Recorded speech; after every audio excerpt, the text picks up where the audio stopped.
تو میرے بھائیوں، کیا یہاں پہ ہمیں اللہ کا شکر ادا نہیں کرنا چاہیے کہ اللہ نے ہمیں مسلمان بنایا، اسی لیے اللہ ہماری زکوٰۃ کو قبول کرتا ہے۔ کافر زکوٰۃ دے بھی تو اللہ کہتے ہیں میں قبول نہیں کروں گا۔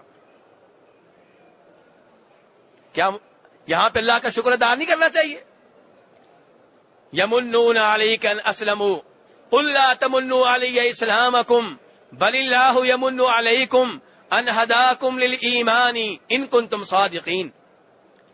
یہ لوگ احسان کرتے ہیں جی ہم مسلمان ہوئے ہیں، یعنی کہ نبی علیہ السلام کے پاس آ کے کئی لوگ یہ بات ایسے کرتے ہیں جیسے اللہ کے رسول کے اوپر احسان کر رہے ہوں، جی ہم نے اسلام قبول کیا، آپ کا دین قبول کیا ہے۔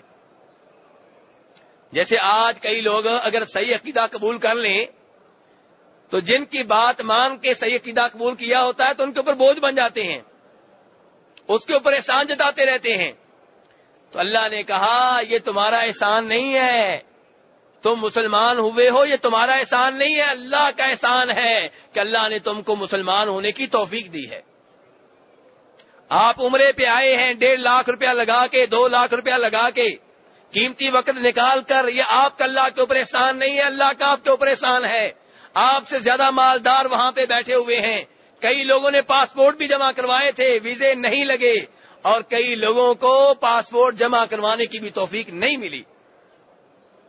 آپ مسجد نبوی میں بیٹھے ہوئے ہیں، کس کا احسان ہے؟ اللہ کا احسان ہے۔ آتے ہیں وہی جنہیں کون بلاتا ہے؟ اللہ بلاتا ہے۔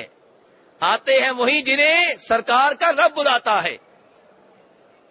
آپ کو یہاں پہ بلانے والا اللہ ہے، عمرے پہ لانے والا اللہ ہے، نماز پڑھنے کی توفیق دینے والا اللہ ہے، نیک بیگم دینے والا، خوبصورت بیگم دینے والا اللہ ہے، اولاد دینے والا اللہ ہے، شفا دینے والا اللہ ہے، رزق دینے والا اللہ ہے، غوث آدم صرف اللہ ہے، داتا اور دستگیر صرف اللہ ہے، غریب نواز صرف اللہ ہے، حاجت روا مشکل کشا صرف اللہ ہے۔ اللہ کے سوا کوئی اور ان اختیارات کا مالک نہیں ہے۔